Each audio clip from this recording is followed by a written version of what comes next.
তৌফিক দান করেছেন, এই জন্য সকলে বলি আলহামদুলিল্লাহ।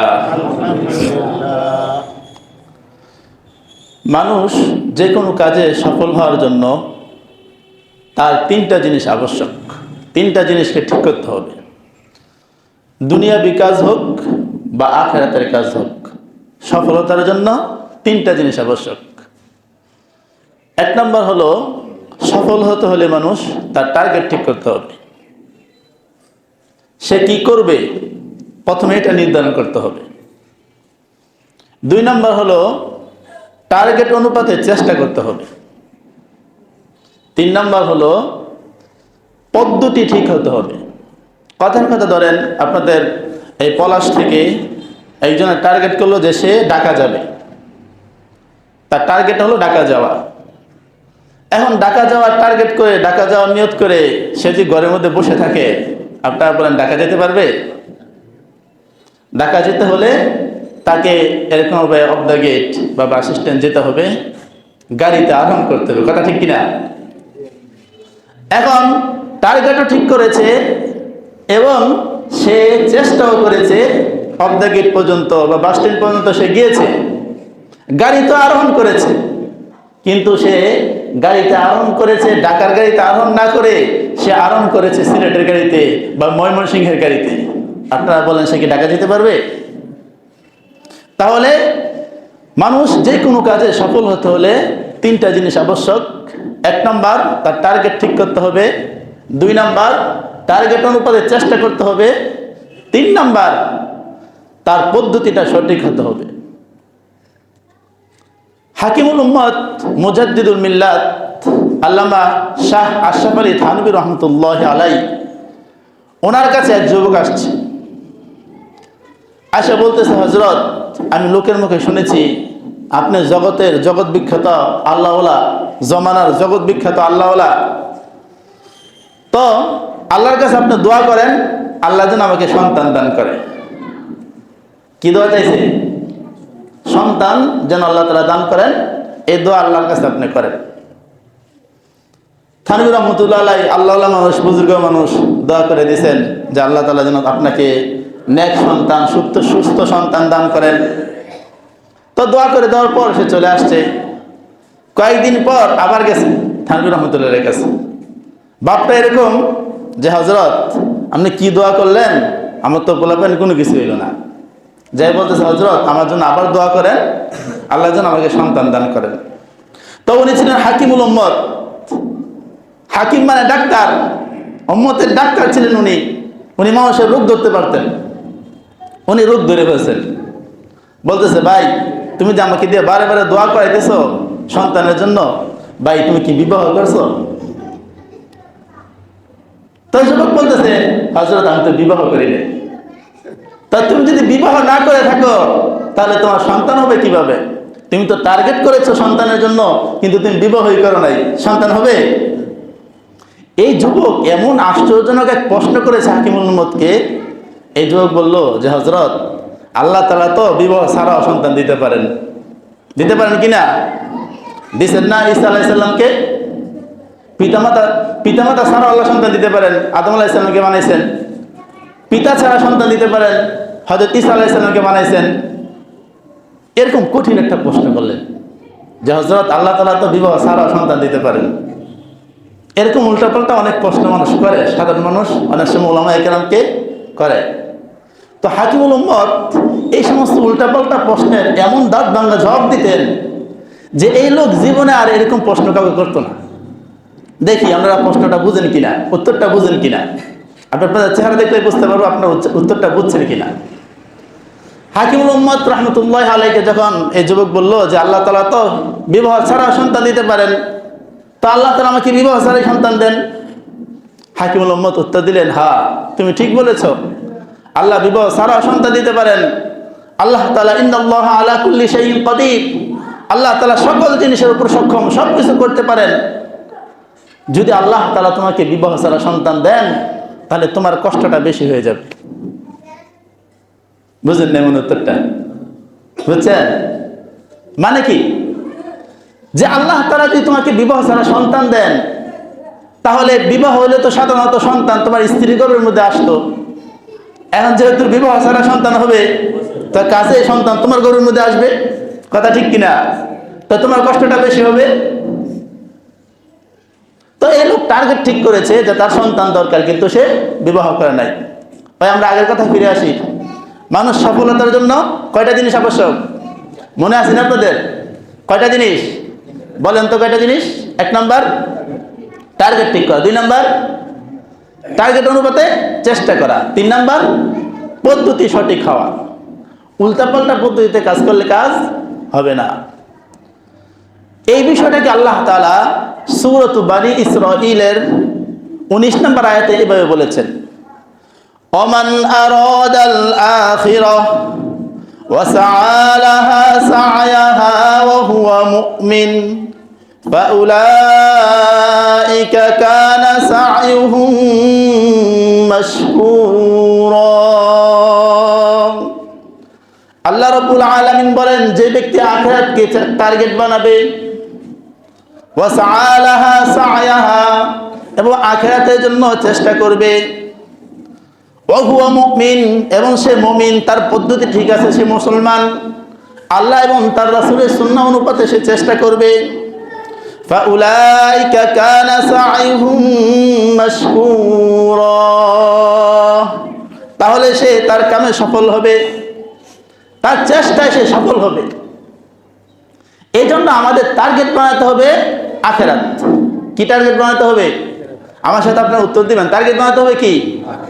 আখিরাত। চেষ্টা করতে হবে আখিরাতের জন্য, পদ্ধতি অবলম্বন করতে হবে মুহাম্মদুর রাসূলুল্লাহ সাল্লাল্লাহু আলাইহি ওয়াসাল্লামের। কথা ঠিক কিনা? যারা নামাজ পড়ে না জীবনে, যারা আল্লাহর হুকুম মানে না, আমরা ওই সমস্ত মানুষদেরকে অনুসরণ করা শুরু করে দিয়েছি আল্লাহর রসুলের অনুসরণ বাদ দিয়ে। এই জন্য আমাদের জীবনে কোনো বরকত নাই। অনুসরণ করতে হবে আল্লাহ রসুলকে, টার্গেট বানাতে হবে আখিরাত, চেষ্টা করতে হবে আখিরাতের জন্য। এটা না কইরা আমরা বিপরীতে কি করেছি জানেন? টার্গেট বানাইছি দুনিয়া, চেষ্টা করতেছি দুনিয়ার জন্য, আর পন্থা অবলম্বন করেছি দুনিয়াদার যারা জুলুমবাজ, যারা অত্যাচারী, তাদের পদ্ধতি আমরা গ্রহণ করেছি। এই জন্য বাইরে আমার বন্ধুরা, আমার টার্গেট বানাতে হবে আখিরাত। আখিরাতকে সামনে রেখে কাজ করতে হবে। যদি আমার টার্গেট থাকতো আখিরাত, তাহলে আমার জীবনটা একটু পরিবর্তন হতো। কথা ঠিক কিনা? আমি যেভাবে এখন চলতেছি এইভাবে চলতাম না, একটু পরিবর্তন আমার মধ্যে আসতো। এই যে আমরা যে দুনিয়া নিয়ে চেষ্টা করতেছি, দুনিয়ার জন্য দিন রাত 24 ঘন্টা মেহনত করতেছি, কোরআন হাদিসের দৃষ্টিকোণ থেকে দুনিয়ার মূল্য কতটুকু আমরা জানি? আসেন একটু আলোচনা করি। যে দুনিয়ার জন্য আমি আমার পুরো জীবন শেষ করে দিচ্ছি, এই দুনিয়ার মূল্য কোরআন হাদিসে কতটুকু একটু জানি। উলামায়ে কেরাম একটা বাক্য বলেছেন, একটা কথা বলেছেন। বাক্যটা হলো, আদ-দুনিয়া জিফা ওয়া তালিবুহা কিলাব। আদ-দুনিয়া জিফা ওয়া তালিবুহা কিলাব। দুনিয়া হলো মরা জন্তু, বলতে পারি দুনিয়া হলো মরা গরু। ওয়া তালিবুহা কিলাব, আর যারা দুনিয়ার পিছনে ঘুরে, দুনিয়াকে অন্বেষণ করে, দুনিয়াকে টার্গেট বানায়, তারা হলো কুত্তা। এটা কিন্তু হাদিস না, এটা হলো উলামায়ে কেরামের একটা বক্তব্য, বড়দের একটা কথা, কিন্তু কথাটা অনেক দামি এবং হাদিস দ্বারা এর প্রমাণ পাওয়া যায়। মুসলিম শরীফের 2957 নম্বর হাদিসে এই কথাটার একটা প্রমাণ পাওয়া যায়। ঘটনাটা হলো, আল্লাহ নবী সাল্লাল্লাহু আলাইহি ওয়াসাল্লাম একবার বাজারের পাশ দিয়ে যাচ্ছেন, খেয়াল করে শুনি সবাই। তো রাস্তার পাশে একটা মরা বকরির বাচ্চা, কান ছোট বা কাটা, পড়ে আছে। আগের দিনে তোমার ওই গরু ছাগল মারা গেলে রাস্তার পাশে নিয়ে ফালাই দিয়ে থুয়ে রাখতো, তো এটাকে ফালাই থুয়ে রাখছে। নবী সাল্লাল্লাহু আলাইহি ওয়াসাল্লাম সাহাবায়ে কেরামকে সাথে নিয়ে এটার পাশ দিয়ে গেলেন। তো সাহাবায়ে কেরামকে দুনিয়াটা কি এটা বোঝানোর জন্য নবী সাল্লাল্লাহু আলাইহি ওয়াসাল্লাম সাহাবায়ে কেরামকে লক্ষ্য করে বললেন, হে আমার সাহাবীরা, তোমরা খেয়াল করে শোনো, তোমাদের মধ্যে কে আছে যে এই মরা বকরির বাচ্চাটা 500 টাকা দিয়ে ক্রয় করে নেবে, একটা দিরহাম দিয়ে ক্রয় করে নেবে? আইয়াকুম ইউহিব্বু আইয়াকুনা লাহু বিদিরহামিন, তোমাদের কে আছে যে এই মরা বকরির বাচ্চাটা 500 টাকা দিয়ে একটা দেড়হাম দিয়ে ক্রয় করবে? সাহাবায়ে কেরাম বললেন, ইয়া রাসূলুল্লাহ, এই মরা বকরির বাচ্চা কেডা 500 টাকা কিনে নিব? আমরা আমাদের কেউ এই মরা বকরির বাচ্চা 500 টাকা কিনে নিব না। এরপর নবী বললেন, আচ্ছা ঠিক আছে, টাকা দেওয়া লাগবে না, মাংনা কে নিবে? সাহাবায়ে কেরাম বললেন, ইয়া রাসূলুল্লাহ, এমনিতেই মরা, আবার এসে কান কাটা, মাংনাও কেউ নিত না। আমাদেরকে যদি বলা হয় রাস্তার পাশ থেকে মরা বকরি বাচ্চা বাড়িতে নিয়ে যাওয়ার জন্য ফিরি ফিরি নিয়ে যাবো, যদি 500 টাকা দেয় এরপরে তো বাড়িতে নিব না, কথা ঠিক কিনা? তো সাহাবায়ে কেরাম বললেন, ইয়া রাসূলুল্লাহ, এই মরা বকরির বাচ্চা মাংনাও কেউ নিব না। আল্লাহ নবী মূলত এই বকরির বাচ্চা আলোচনার উদ্দেশ্য না, দুনিয়াটা কি এটা বোঝানোর উদ্দেশ্য এখানে। এরপর আল্লাহ নবী সাল্লাল্লাহু আলাইহি সাল্লাম যে কথাটি বললেন, ওয়াল্লাহি লাদ দুনিয়া আহওয়ানু আলাল্লাহি মিন হাযা আলাইকুম। হে আমার সাহাবায়ে কেরাম, শুনে রাখো, এই যে মরা বকরির বাচ্চাটা তোমরা কেউ নিতে চাও না, টাকা দিয়ে কিনা তো দূরের কথা, ফিরে দিলেও নিতে চাও না। আমরা তো বলবো 500 টাকা যদি হাতে ধরাই দিয়ে বলা হয় যে মরা বকরির বাচ্চাটা নিয়ে যাও, এরপরও নিয়ে যেতে রাজি হবে না কেউ। তা আল্লাহ তাআলার কাছে তোমাদের কাছে যেমন এই মরা বকরির বাচ্চার কোনো মূল্য নাই, আল্লাহ তাআলার কাছে এই পুরা দুনিয়ার এই মরা বকরির মতো মূল্য নাই। পুরা দুনিয়ার মূল্য এই মরা বকরির মতো না, এর চাইতে নিকৃষ্ট দুনিয়া। শুধু আমরা বাংলাদেশ দুনিয়া বলতে নাকি? না, দুনিয়া বলতে জমিনের উপরে এরকম ভাবে আসমান পর্যন্ত যে জায়গাটা রয়েছে এটা হলো দুনিয়া। এই পুরা দুনিয়ার মূল্য আল্লাহ তাআলার কাছে কিনা, আমার সাথে বলি সবাই, একটা মরা বকরির বাচ্চার সমান না। আমরা এটা নিয়ে দৌড় করতেছি। আরেকটা হাদিস শোনেন, তিরমিজি শরীফের 320 নম্বর হাদিস। সাহাল ইবনে সাদ রাদিয়াল্লাহু তাআলা আনহু ওনার থেকে বর্ণিত, নবী সাল্লাল্লাহু আলাইহি সাল্লাম বলেন, লাউ কানাতিদ দুনিয়া তা'দিলু ইনদাল্লাহি জানাহা বাউদাতিন মা সাকা কাফিরা মিনহা শুরবাতা মা। নবী সাল্লাল্লাহু আলাইহি ওয়াসাল্লাম বলেছেন, যদি এই দুনিয়ার মূল্য আল্লাহ রাব্বুল আলামিনের কাছে একটা মশার পাখা পরিমাণ হতো, তাহলে রব্বুল আলামিন কোন কাফেরকে এক ডোক পানিও পান করাতেন না। এই দুনিয়ার মূল্য যদি আল্লাহ তাআলার কাছে একটা মশার পাখা পরিমাণ হতো, তাহলে কোন কাফেরকে এক ডোক পানিও খাওয়াতেন না। তাহলে কাফেররা খাইতেছে না? অমুসলিম যারা হিন্দু বৌদ্ধ খ্রিস্টান, তারা কি খাইতেছে না দুনিয়াতে? এরা তো আরো ভালো খায়। তাহলে বোঝা যায় কি আল্লাহ তাআলার কাছে এই দুনিয়ার মূল্য একটা মশার পাখা সম পরিমাণও না। সূরাতুজ যুখরুফ এর 33, 34, 35 নম্বর আয়াতে আল্লাহ তাআলা আরেকটু বাড়ায় বলতেছেন যে যদি পৃথিবীর মানুষ মুসলমানরা যদি কাফের হয়ে যাওয়ার, বেঈমান হয়ে যাওয়ার আশঙ্কা না থাকতো, তাহলে আমি যারা আল্লাহ তাআলাকে অস্বীকার করে, যারা মুসলমান না অমুসলিম, তাদের বাড়ি ঘর, তাদের ছাদে ওঠা সিঁড়ি, এই সবগুলোকে আমি স্বর্ণ এবং রূপা দিয়ে বানিয়ে দিতাম। আল্লাহ রাব্বুল আলামিন বলেন, ওয়ালাউলা আইয়াকুনান নাসু উম্মাতান ওয়াহিদাতান লাজআলনা লিমান ইয়াকফুরু বিররহমান لجعلنا لمن يكفر بالرحمن لبيوتهم سقفا من فضة ومعارج عليها يظهرون ولبيوتهم أبوابا وسررا عليها يتكئون وزخرفا وإن كل ذلك لما متاع الحياة الدنيا والآخرة عند ربك للمتقين। আল্লাহ রাব্বুল আলামিন বলেন, যদি পৃথিবীর মুসলমানরা যদি এক জাতি হয়ে যাওয়ার আশঙ্কা না থাকতো, অর্থাৎ মুসলমানরা যদি কাফের হয়ে যাওয়ার, বেঈমান হয়ে যাওয়ার আশঙ্কা না থাকতো, তাহলে আমি আল্লাহ রাব্বুল আলামিন যারা রহমানকে অস্বীকার করে, আমি আল্লাহকে মানে না, ওই সমস্ত কাফের মুশরিকদের বাড়িঘরগুলা, তাদের বাড়ির ছাদে ওঠার জন্য সিঁড়ি, তাদের চেয়ার টেবিল যা কিছু রয়েছে, আমি সবগুলা স্বর্ণ এবং রূপা দিয়ে বানিয়ে দিতাম। স্বর্ণ এবং রূপা দিয়ে বানিয়ে দিতেন আল্লাহ তাআলা। কেন? ওয়াইন কুল্লু যালিকা লাম্মা মাতাউল হায়াতিদ দুনিয়া, কারণ এইগুলা, এই যে বাড়ি ঘর খাট পালং যা কিছু আছে, এই সবগুলা দুনিয়ার জিনিসপত্র, দুনিয়ার আসবাব। ওয়াল আখিরাতু ইনদা রাব্বিকা লিল মুত্তাকিন, আর আখিরাত তো কেবল মুমিনদের জন্য, আমি মুমিনদের জন্য আখিরাত রেখে দিতাম। কথা ঠিক কিনা? এই জন্য দুনিয়ার এই সামান্য মূল্য, ভাইয়েরা আমার, বন্ধুরা আমার, আমি এই বাড়ি বানাচ্ছি, ব্যবসা বাণিজ্য প্রতিষ্ঠান পরিচালনা করছি, এই বাড়িঘর কিন্তু আমার সাথে যাবে না? যাবে? আমি লক্ষ লক্ষ কোটি কোটি টাকা খরচ করে বাথরুম বানিয়েছি, বাড়ি বানিয়েছি, আমার শেষ গোসল কিন্তু আমার এই বাথরুমে হবে না। কথা ঠিক কিনা? কি আমার সাথে উত্তর দিয়ে আপনারা? হবে? আমার শেষ গোসল কিন্তু আমার এই বাথরুমে হবে না। আমি কিন্তু এই বাড়িতে থাকতে পারবো না ভাই, চলে যেতে হবে। আমরা এই সত্যটা বিশ্বাস করতে চাই না। যাবো তো যাবো কোথায় ভাই?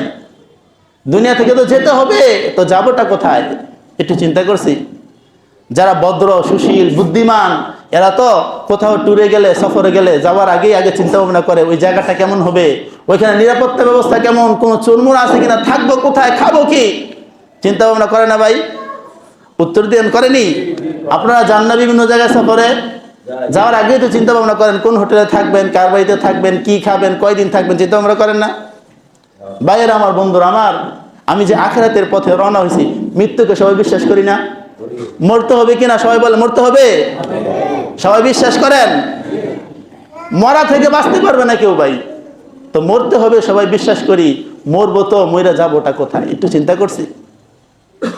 দুনিয়া সাধারণ একদিনের সফরের জন্য, 2 দিনের সফরের জন্য, 3 দিনের সফরের জন্য কত প্ল্যান, কত পরিকল্পনা, কত প্রস্তুতি।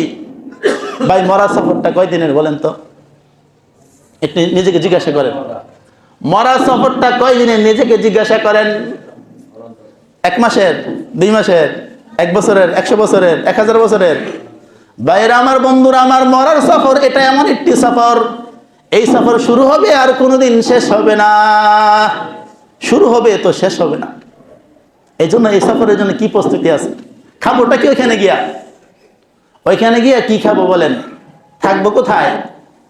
টাকা পয়সা যা কিছু আছে সব কিছু তো দুনিয়াতে রেখে গেলাম, কাপনের তো কোনো পকেট নাই। কথা ঠিক কিনা? টাকা পয়সা কিছু দিয়ে দিত, ফেরেশতারে ঘুষ টুস দিয়ে বেঁচে দিতাম নাকি? এমন হবে? এমন হবে না। তাহলে ওইখানে জন্য কি প্রস্তুতি ভাই? কি খাবো? আল্লাহ না করুন, খোদা না খাস্তা, যদি আমি জান্নাতে যেতে না পারি তাহলে আমার অবস্থাটা কেমন হবে? একটু শোনেন, সময় সংক্ষিপ্ত।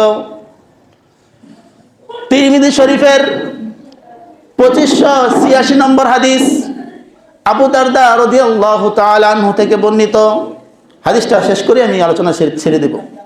আবু দারদা রাদিয়াল্লাহু তাআলা আনহু থেকে বর্ণিত, নবী সাল্লাল্লাহু আলাইহি সাল্লাম বলেন, ইউলকা আলা আহলিন নারিল জু ফায়াদিলু মা কানা ফীহিম মিনাল আযাব।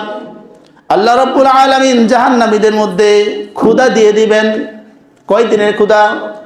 1 বছর আর 2 বছরের ক্ষুধা না, 10 বছর আর 20 বছরের ক্ষুধা না, শত শত হাজার হাজার বছর তারা ক্ষুধার্ত থাকবে। খেয়াল করে শুনেন ভাই একটু, হাজার হাজার বছর ক্ষুধার্ত থাকবে। ফায়াদিলু মা কানা ফীহিম মিনাল আযাব।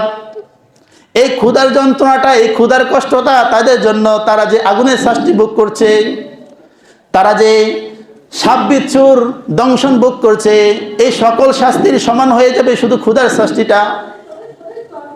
সকল শাস্তি সমান হয়ে যাবে ক্ষুধার শাস্তি। এরপর তারা চিল্লাতে থাকবে, ফায়াস্তাগীসুন, এরা চিল্লাতে থাকবে, খাবার দাও, খাবার দাও, ক্ষুধার তাড়নায় আমাদের জীবন শেষ হয়ে যাচ্ছে। মরবে না, মানুষ তো 15 দিন 20 দিন না খেয়ে মারা যায়, মরবে না ভাই, মরা নাই। লা ইয়ামুতু ফিহা ওয়ালা ইয়াহইয়া, মরব না বাঁচব না, অবস্থাটা কেমন হবে? খাবার দাও, খাবার দাও, কত অপমান, কত লাঞ্ছনা যে হবে। আল্লাহ মাফ করুক আমাদের সবাইকে, সকলে বলেন আমিন। ভাইয়েরা আমার, বন্ধুরা আমার, এরপর তাদেরকে খাবার দেওয়া হবে। এরা খাবার চাবে, খাবার চাওয়ার পর তাদেরকে খাবার দেওয়া হবে। খাবারটা দেখেন কি কোরআনের মধ্যে আসছে, লাইসা লাহুম তুআমুন ইল্লা মিন দরি লা ইসমিন ওয়ালা ইউনি মিন জু। জাহান্নামীদেরকে যে খাবারটা দেওয়া হবে শত শত হাজার হাজার বছর ক্ষুধার্ত রাখার পর, এমন একটা খাবার যে খাবারের নাম হলো দরি।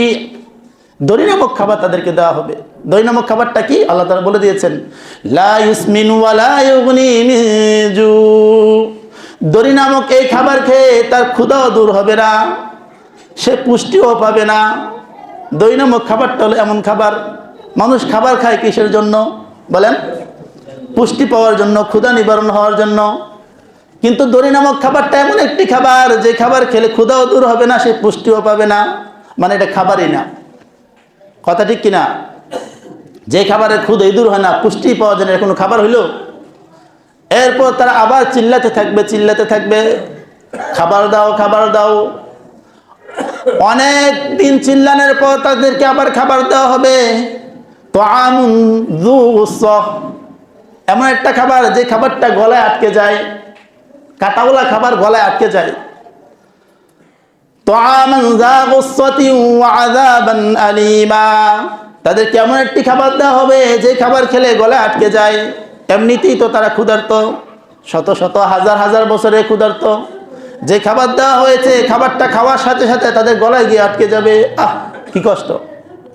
এত হাজার হাজার বছরের ক্ষুধার্ত, খাবার একটা দিছে, না কোনো পুষ্টি পাওয়া যায়, না ক্ষুধা দূর হয়। আরেকটা খাবার দিয়েছে, ওই খাবারটা গলায় গিয়া আটকে গেছে, না উপরে যায় না নিচে যায়। কি একটা অপমান, কি একটা লাঞ্ছনা! খাবার গলায় আটকে গিয়েছে, উপরেও যায় না নিচেও যায় না। চিল্লাইতে থাকবে। এক সময় তাদের মনে হবে, আরে দুনিয়াতে না খাবার গলায় আটকে গেলে পানি দিয়ে খাবার সরাইতাম। দুনিয়ার কথাটা মনে হবে। দুনিয়ায় খাবার গলার মধ্যে আটকে গেলে পানি খায় না, পানি খায় কি করে? খাবারটা নিচে নামায়। তাদের মনে হবে, আরে দুনিয়াতে না খাবার গলায় আটকে গেলে পানি দিয়ে নিচে নামাইতাম। এরপর তারা পানি পানি বলে চিল্লাতে থাকবে। তাদেরকে পানি দেওয়া হবে। কি পানি জানেন? হামিম, হামিম কালা আলিবুল হাদিদ, এমন পানি যেই পানি হলো ফুটন্ত গরম পানি। কেমন ফুটন্ত, কেমন গরম দেখেন। যখন তার কাছে এই পানি পাত্রটা আনা হবে, পানিটা যখন তার সামনে পেশ করা হবে, তখন তার চেহারার সামনে আনার সাথে সাথে পানি থেকে যে বাষ্প বের হবে, পানি থেকে যে ভাপ বের হয়, বাষ্প বের হয়, এই বাষ্পটা তার চেহারার মধ্যে লাগার সাথে সাথে তার চেহারার মাংসগুলা, চামড়াগুলা খসে পানির মধ্যে পড়ে যাবে। কেমন ফুটন্ত পানি হবে ভাই! একটু চিন্তা করতে পারি, একটু কল্পনা করতে পারি। লবণ একটু বেশি হলে খাইতে পারি না, কথা ঠিক কিনা? একটু তিতা হলে খাইতে পারি না। ওই আখিরাতের খাবারের কি ব্যবস্থা করলাম আমি? এগুলো হবে খাবার। শেষ করে দেবো ভাই, সময় হয়ে গেছে। হ্যাঁ, শেষ করে দেবো? এই শেষ করে দেবো না বলবো কোনটা? কথাটা শেষ করব। আচ্ছা, তাদেরকে যে খাবারটা দেওয়া হবে, এই খাবারটা গলায় আটকে যাবে। এরপর পানি যখন দেওয়া হবে, পানি সামনে আনার সাথে সাথে তাদের চেহারা ভস্ম হয়ে যাবে। এরপরেও তারা এই পানিটা পান করবে। ভাইয়েরা আমার, বন্ধুরা আমার, পানিটা এমন একটি অবস্থা হবে, যখন পানিটা আসে গদগদ করে গিলতে থাকবে। পেটের মধ্যে যাওয়ার সাথে সাথে পানি গরম হওয়ার কারণে পেটের নাড়িবুড়ি যা কিছু আছে সব কিছু গলে পায়খানার রাস্তা দিয়ে বের হয়ে যাবে। কি অবস্থা হয় বুঝেন? এটা কিন্তু একদিনের দুই দিনের না ভাই, 1 বছর আর 2 বছরের শাস্তি না, আজীবন শুরু হবে, আর কোনদিন শেষ হবে না। এরপরও শেষ হয় নাই, এই লাঞ্ছনা শেষ হয় নাই। এত শাস্তি, এত কষ্ট, এত দুঃখ আর সহ্য হয় না, সহ্য করতে পারতেছে না। কয়দিন আর সহ্য করা যায়? মানুষ কষ্ট কয়দিন সহ্য করে? এরপর তারা চিল্লায়া জাহান্নামের যে ফেরেশতারা রয়েছে শাস্তি দেয়, প্রহরী যারা রয়েছে, এই জাহান্নামের প্রহরীদেরকে চিল্লায় বলবে, وقال الذين كفروا في النار لخزنة جهنم ادعوا ربكم يخفف عنا يوما من العذاب। এই জাহান্নামীরা চিল্লায় চিল্লায় জাহান্নামের প্রহরীদেরকে বলতে থাকবে, আল্লাহকে ডেকে বলো না তিনি যেন আমাদেরকে একদিনের জন্য একটু নিরাপত্তা দেন। কয়দিনের নিরাপত্তা? মানুষ কাজ করে একটু জিরায় না, মাটি কেটে মানে পরিশ্রমের কাজ করলে একটু জিরায় না? তারা বলবে আমাদেরকে একটু জিরানোর সুযোগ দেন। ইয়াউমাম মিনাল আযাব ইখাফিফ আন্না ইয়াউমাম মিনাল আযাব। খাফফাফা ইখাফফিফা তাখফিফ, যারা উলামায়ে কেরাম আছেন বুঝবেন।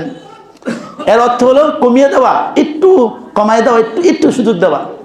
একদিনের জন্য আল্লাহকে বলে একটু সুযোগ দেওয়ার জন্য।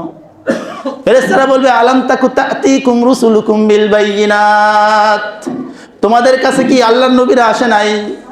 উলামায়ে কেরাম কি তোমাদেরকে এই জাহান্নামের কথা শোনায় নাই? তারা বলে ক্বালু বালা, তারা বলে হ্যাঁ অবশ্যই এসেছে। ক্বালু ফাদউ, যদি এসে থাকে তাহলে কেন তাদের কথা শুনলা না? এখন ডাকাটা কি করো? ওমা দুআউল কাফিরিনা ইল্লা ফি দালাল, তোমাদের দোয়া ডাকাডাকি কোনো কাজে আসবে না। ফেরেশতাদেরকে কত আশা নিয়ে বলেছিল একদিনের জন্য নিরাপত্তা দেওয়ার জন্য, একদিনের নিরাপত্তা মিলে নাই। জাহান্নামের প্রহরীদের কাছ থেকে নৈরাশ হয়ে এখন যাবে জাহান্নামের যে দারোগা রয়েছে মালিক ফেরেশতার কাছে যাবে। আল্লাহ বলেন ওয়ানাদাউ ইয়া মালিকু লিয়াকদি আলাইনা রাব্বুক, হে মালিক জাহান্নামের প্রহরীদের কাছে গিয়েছি কোনো লাভ হয় নাই, তোমার কাছে আসলাম, তুমি এবার আল্লাহ তাআলাকে বলো তিনি যেন আমাদেরকে মৃত্যু দিয়ে দেন, আমরা এই শাস্তি আর সহ্য করতে পারছি না, তিনি যেন আমাদেরকে লিয়াকদি আলাইনা রাব্বুক, তোমার রব যেন আমাদেরকে মৃত্যু দিয়ে দেয়, সহ্য করতে পারছি না। আর মালিক ফেরেশতা উত্তর দিবে ইন্নাকুম মাকিসুন, মালিক ফেরেশতা উত্তর দিবে তোমরা অবস্থান করতে থাকবে, মরবে না, আজীবন থাকবে এখানে, শুরু হয়েছে আর কোনোদিন শেষ হবে না, আজীবন থাকবে, শুরু হয়েছে আর কোনোদিন শেষ হবে না। ও ভাই একটু চিন্তা করি, কোথায় রওনা হচ্ছি? দুনিয়া থেকে বিদায় হব, যাবোটা কোথায়? কি প্রস্তুতি নিয়েছি আমি? মালিক ফেরেশতার কাছ থেকে নৈরাশ হয়ে এখন তারা সরাসরি রব্বুল আলামিনকে ডাক দিবে। রব্বুল আলামিনকে ডেকে বলবে রব্বানা গালাবাত আলাইনা শিকওয়াতুনা ওয়া কুন্না কওমান দাল্লিন, হে আমাদের প্রতিপালক, হে আমাদের রব, জাহান্নামের প্রহরীদেরকে বলেছি কোনো কাজ হয় নাই, জাহান্নামের দারোগাকে বলেছি এত কোনো লাভ হয় নাই, রব তোমার কাছে এখন সরাসরি বলতেছি আমাদের দুর্ভাগ্যতা আমাদের উপর গালেব হয়েছে, আমরা দুনিয়াতে দুর্ভাগা ছিলাম, ওলামায়ে কেরামের কথা মানি নাই, নবীদের কথা মানি নাই, তোমার কোরআন অনুপাতে চলি নাই, তোমার রাসূলের সুন্নাহ জীবনে বাস্তবায়ন করি নাই। রব্বানা গালাবাত আলাইনা শিকওয়াতুনা, আমাদের দুর্ভাগ্যতা আমাদের উপর গালেব হয়েছে। রব্বানা আখরিজনা ফাইন উদনা ফাইন্না যালিমুন, হে আমাদের রব আপনি আমাদেরকে জাহান্নাম থেকে একটিবারের জন্য বের করেন, একটা সুযোগ দেন, যদি এরপরও আমরা আপনার নাফরমানি করি, আপনার কোরআন অনুপাতে না চলি, আপনার রাসূলের সুন্নাহ জীবনে বাস্তবায়ন না করি, তাহলে আমরা জালেম, আমাদেরকে যে শাস্তি মন চাই শাস্তি দিয়েন, একটাবারের জন্য সুযোগ দেন। চায় না? বিভিন্ন নেতা নেত্রীর কাছে বড় অপরাধ করলে বড় মানুষের কাছে গিয়ে বলে না, মুরব্বীদের কাছে গিয়ে বলে না যে একটাবারের জন্য সুযোগ দেন, অনেক মাফ করছেন, শেষমেশ একটাবারের জন্য সুযোগ দেন। এইভাবে জাহান্নামীরা যে আল্লাহর কাছে বলবে আল্লাহ একটাবারের জন্য সুযোগ দেন, যদি আমরা এরপর অপরাধ করি তাহলে আপনি যে শাস্তি মন চাই শাস্তি দেন। রব্বুল আলামিন বলবে ইখসাউ ফিহা ওয়ালা তুকাল্লিমুন, যাও এখান থেকে দূর হয়ে যাও, লাঞ্ছিত অবস্থায় জাহান্নামে থাকতে থাকো, কোনো কথা বলবো না। দুনিয়াতে তোমাদেরকে সুযোগ দিয়েছি আমি, দুনিয়াতে তোমাদেরকে তওবা করার রাস্তা রেখেছি আমি, ওলামায়ে কেরাম তোমাদেরকে বুঝিয়েছে, কোরআন তোমাদের সামনে ছিল, রাসূলের আদর্শ তোমাদের সামনে ছিল, এরপরও তোমরা মানো নাই, মুস্তানি দেখাইছো, যাও কোনো কথা বলবা না। আল্লাহ তাআলা যখন ধমকি দিয়ে তাকে পাঠিয়ে দিবে, আর কোনো জায়গা আছে ভাই? আর কোনো জায়গা নাই ভাই। মরার পরে আফসোস করলে কোনো লাভ হবে না, মরার পরে আফসোস করলে কন্দন করলে কোনো লাভ হবে না। আল্লাহ নবী সাল্লাল্লাহু আলাইহি ওয়াসাল্লাম বলেন দুইটা চক্ষু আল্লাহ তাআলা জাহান্নামে দিবেন না। একটা চক্ষু হলো যে চক্ষু আল্লাহ তাআলার ভয়ে কন্দন করেছে, জাহান্নামের ভয়ে, আল্লাহ তাআলার ভয়ে যে চক্ষু কন্দন করেছে ওই চক্ষুকে আল্লাহ তাআলা জাহান্নামে দিবে না। আর একটা চক্ষু হলো যে চক্ষু আল্লাহ রাস্তায় মুজাহিদদেরকে পাহারা দিয়েছে, ওই চক্ষুকে আল্লাহ তাআলা জাহান্নামে দিবে না। এজন্য ভাই দুনিয়াতে কানলে কাজে দিবে, মরার পরে কানলে কোনো লাভ হবে না, আফসোস করে লাভ হবে না। একটু চিন্তা করি ভাই, যেহেতু আমরা বিশ্বাস করি সকলকে মরতে হবে, বিশ্বাস করি সকলকে মরতে হবে, মরার পরে কিন্তু মানুষের দুইটা জায়গা নির্ধারিত। আমি একটু চিন্তা করি আমি কোন জায়গায় যাব, আমার ঠিকানাটা আমি কোথায় বানাইছি, কোন পথের যাত্রী আমি। নিজের জীবনটাকে একটু পরিবর্তন করি ভাই, আল্লাহ এবং তার রাসূলের সুন্নাহ অনুপাতে চলার চেষ্টা করি। মরার পরে ভাই আর কোনো আফসোস করে কোনো লাভ হবে না, তখন কানলে কোনো লাভ হবে না। এখন তুমি আপনি জমিনে কান্দেন, দুনিয়াতে থাইকে আল্লাহ তাআলার কাছে কান্দেন যে আল্লাহ তোমার এই জাহান্নামের শাস্তি আমরা সহ্য করতে পারবো না, আপনি আমাদেরকে মাফ করিয়া দেন। আল্লাহ দোয়া কবুল করবেন। মরার পরে কানলে আর কোনো লাভ হবে না। এই জন্য ভাইয়েরা আমার, বন্ধুরা আমার, দিনের মধ্যে ইমানের পরে সবচেয়ে বড় যে জিনিসটা, এটা হলো নামাজ। নামাজ থাকবে তো তার দিন থাকবে, নামাজ থাকবে না তো তার দিন থাকবে না। আজকে আমরা কয়জনে নামাজ পড়ি? যদি বলা হয় যে ভাই হাত তোলেন, আজকে ফজরের নামাজ কে কে পড়ছেন, অনেকেই হাত তুলতে পারবেন না। এই জন্য ভাইয়েরা আমার বন্ধুরা, আজ থেকে নিয়ত করি ইনশাআল্লাহ আস্তে আস্তে উঠে, একবারে তার ফাল দিয়ে তাল গাছে উঠে পড়া যাবে না। আস্তে আস্তে চেষ্টা করি। প্রথমে আমি নামাজটা ধরি, এই জাহান্নামের শাস্তি থেকে বাঁচার জন্য, এই নিয়তে যে আল্লাহ যাতে আমাকে জাহান্নামের শাস্তি থেকে বাঁচান এবং জান্নাতের নাজ নেয়ামত দান করেন, এই নিয়তে প্রথমে আমি নামাজটা ধরি। এরপর আস্তে আস্তে আস্তে আস্তে পরিপূর্ণ দিনের উপর উঠার চেষ্টা করি। কার কার নিয়ত আছে ইনশাল্লাহ আজকের পর থেকে ইনশাল্লাহ নামাজ পড়েন 5 ওয়াক্ত? যারা পড়বেন ইনশাল্লাহ তারা হাত তোলেন। আল্লাহ তাআলা সবাইকে তৌফিক দান করুন। সকলে বলেন আমিন। মাশাআল্লাহ, অনেক ভাই হাত তুলছে। ভাই এটা আমার পুঁজি, যেমন আমার ব্যবসা আমার একটা পুঁজি না, আমার একটা ভবিষ্যৎ ফিউচার। এই নামাজ হলো আমার পুঁজি, আখিরাতের ভবিষ্যৎ। কথা ঠিক কিনা? এই জন্য বুদ্ধিমান ওই ব্যক্তি যে দুনিয়াতে থাকে আখিরাতের ফিকির করে। কথা ঠিক কিনা? এই জন্য আমি দুনিয়াতে ব্যবসা বাণিজ্যগুলো করতে হবে, কারণ দুনিয়া, স্ত্রী, পরিবার, পরিজন, ছেলে সন্তান রয়েছে, তাদের লেখাপড়ার দায়িত্ব আমার কাঁধে। এই জন্য দুনিয়া করতে হবে, কিন্তু দুনিয়ার কারণে যেন আমার আখিরাত নষ্ট হয়ে না যায়। আল্লাহ তাআলা আমাদেরকে কথাগুলো বোঝার, আমল করার তৌফিক দান করুক। ওমা আলাইনা ইল্লাল বালাগ। আসসালামু আলাইকুম ওয়া রাহমাতুল্লাহি ওয়া বারাকাতুহু। যারা ক্বাবলা জুমা সুন্নাত পড়েন, সুন্নাত পড়েন।